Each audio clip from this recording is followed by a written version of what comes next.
जन जागृति साक्षरता अभियान में आपका स्वागत है। जावा के बेनिफिट्स और फीचर्स के बारे में। जावा के बहुत सारे बेनिफिट्स और जावा के बहुत सारे फीचर्स हैं, लेकिन उनमें से कुछ इंपॉर्टेंट फीचर्स को हम इस सेशन में शामिल करने वाले हैं और साथ में उन्हें समझने वाले हैं। तो आइए शुरू करते हैं जावा के सबसे पहले फीचर के बारे में। जावा लैंग्वेज बहुत ही सिंपल लैंग्वेज है। यदि आप पहले से C++ जानते हैं तो ये आपके लिए बड़ी ही सिंपल हो जाती है, और यदि नहीं भी जानते तो इसको सीखना बिल्कुल भी मुश्किल नहीं है। यह लगभग C++ जैसे कॉन्सेप्ट को ही फॉलो करती है, परंतु यहाँ पे सिंटैक्स डिफरेंट रहता है। लेकिन जावा के एक सबसे बड़ा फीचर, पोर्टेबल फीचर, ही इसको C और C++ जैसी लैंग्वेजेस से अलग बनाता है। इसके अतिरिक्त दूसरा सबसे इम्पोर्टेंट फीचर है जावा का पोर्टेबल और प्लेटफॉर्म इंडिपेंडेंट होना। जावा की सबसे बड़ी विशेषता उसकी दो विशेषताएं हैं, एक जावा वर्चुअल मशीन होना और एक बाइट कोड को तैयार करना। बाइट कोड और जावा वर्चुअल मशीन की सहायता से ही अलग अलग तरह के प्लेटफॉर्म्स पे जावा आसानी से कार्य कर लेती है। यहाँ प्लेटफॉर्म से मेरा मतलब अलग अलग तरह के कंप्यूटर हार्डवेयर से है, अलग अलग कंप्यूटर सॉफ्टवेयर रिक्वायरमेंट से है।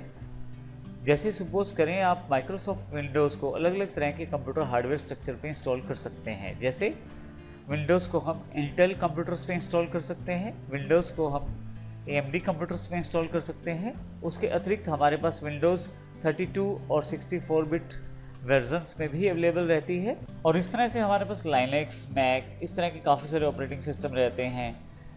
इन सभी ऑपरेटिंग सिस्टम के साथ साथ हमारे पास अलग अलग तरह के सॉफ्टवेयर्स रहते हैं, अलग अलग तरह के हमारे पास हार्डवेयर स्ट्रक्चर रहते हैं। लेकिन इन सभी प्लेटफॉर्म्स पे जावा एक तरह से ही परफॉर्म करती है, और इसका सबसे बड़ा कारण जावा वर्चुअल मशीन है, जो सभी तरह के ऑपरेटिंग सिस्टम्स और सभी तरह के प्लेटफॉर्म्स पे एक ही तरह का आउटपुट प्रोड्यूस करती है और एक ही तरह से कोड को रन करती है। जावा का तीसरा सबसे बड़ा फीचर उसका ऑब्जेक्ट ओरिएंटेड होना है। ऑब्जेक्ट ओरिएंटेड प्रोग्रामिंग अर्थात ऊप्स बहुत ही इंपॉर्टेंट फीचर है जावा का, जिसमें object, class, inheritance, polymorphism, abstraction और एनकैप्सुलेशन जैसे कॉन्सेप्ट इसमें शामिल किए गए हैं। इन सभी को जावा फॉलो करता है। ऑब्जेक्ट ओरिएंटेशन के बारे में हम देखेंगे फ्यूचर्स के सेशंस में, और इसको एडवांस लेवल तक ऑब्जेक्ट ओरिएंटेशन की पूरी जानकारी हम आने वाले सेशंस में लेंगे। यहाँ केवल ब्रीफ के रूप में आपको बता रहा हूँ कि जावा जो है वो ऊप्स के कॉन्सेप्ट को फॉलो करती है और पूरी तरह से उसे इम्प्लीमेंट भी करती है। अगला फीचर हमारे पास जावा का सिक्योर होना है। जावा का सबसे बड़ा फीचर उसकी जावा वर्चुअल मशीन है, अर्थात JVM, जो एक सैंडबॉक्स अर्थात एक वर्चुअल बॉक्स में कार्य करती है। जावा में C++ की तरह पॉइंटर नहीं होते, अर्थात डायरेक्ट मेमोरी इंटरेक्शन जावा की नहीं रहती। जावा अपने प्रोग्राम्स को एक वर्चुअल सैंडबॉक्स, वर्चुअल मशीन या एक सॉफ्टवेयर, जिसको हम जावा वर्चुअल मशीन कह रहे हैं, एग्जैक्टली वो एक पीस ऑफ सॉफ्टवेयर है जो आपके कंप्यूटर में रहता है।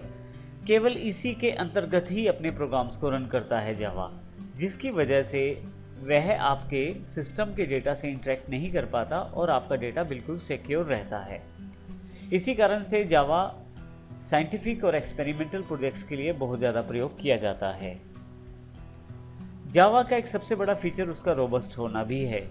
जावा के काफ़ी सारे फीचर जैसे memory management, automatic garbage collection, exceptional handling और टाइप चेकिंग मैकेनिज्म, ये सभी जावा को रोबस्ट बनाते हैं, ताकतवर बनाते हैं। जावा में सबसे बड़ा फीचर उसका ऑटोमेटिक गार्बेज कलेक्शन है। यदि किसी कारण से C++ के वेरिएबल्स को आप मेमोरी असाइन करते हैं तो उनसे वो मेमोरी फ्री भी करवाना पड़ता है, जबकि जावा में ऐसा नहीं है। जावा में ऑटोमेटिक गार्बेज कलेक्शन रहता है, जिसकी वजह से जो मेमोरी को अगर फ्री करवाना है तो वह प्रोग्रामर की जिम्मेवारी नहीं, ये जावा ऑटोमेटिकली ही कर देता है।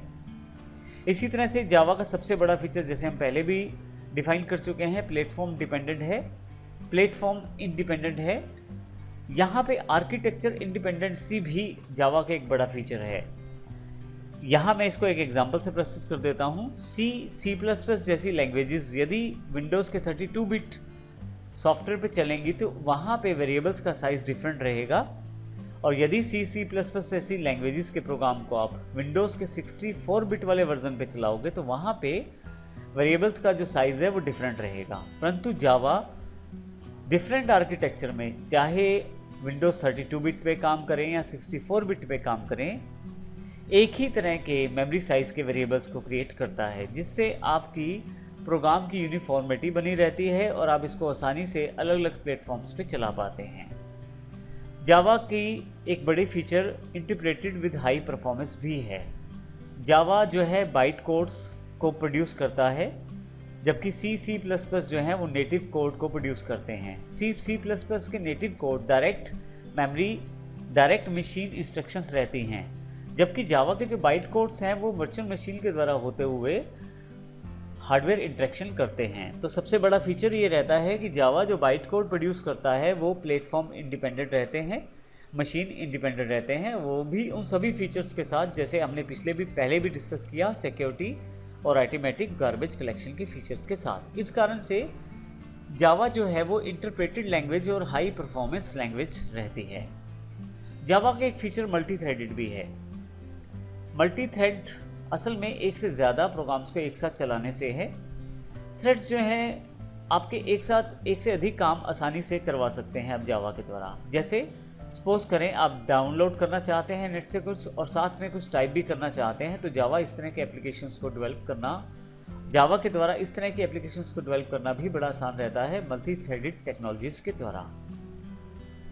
इसके अतिरिक्त जावा का एक बड़ा फीचर डिस्ट्रीब्यूटेड होना भी है। रिमोट मेथड इन्वोकेशन और एंटरप्राइजेज जावा बीन्स की सहायता से आप ऐसी एप्लीकेशंस बना सकते हैं जो आप डिस्ट्रीब्यूट आसानी से कर सकते हैं। तो इस कारण से ये सभी जावा के इम्पोर्टेंट फीचर्स हैं जिनकी वजह से जावा एक स्ट्रॉन्ग और इम्पोर्टेंट लैंग्वेज बन के उभरी है। तो इस पूरे सेशन में हमने देखा कि किस प्रकार जावा के जो फीचर्स और बेनिफिट्स हैं जावा को एक इम्पोर्टेंट लैंग्वेज बना देते हैं और इसी के साथ इसे एक पॉपुलर लैंग्वेज भी बना देते हैं इसके बेनिफिट्स और फीचर्स के साथ। नेक्स्ट सेशन में हम देखेंगे जावा और सी प्लस प्लस में क्या डिफरेंस है, किस प्रकार से जावा सी प्लस प्लस के कॉन्सेप्ट्स को फॉलो करती है और किस प्रकार से यह है उनसे बिल्कुल डिफरेंट लैंग्वेज है। ये सारी जानकारी हम अगले सेशन में लेंगे। धन्यवाद।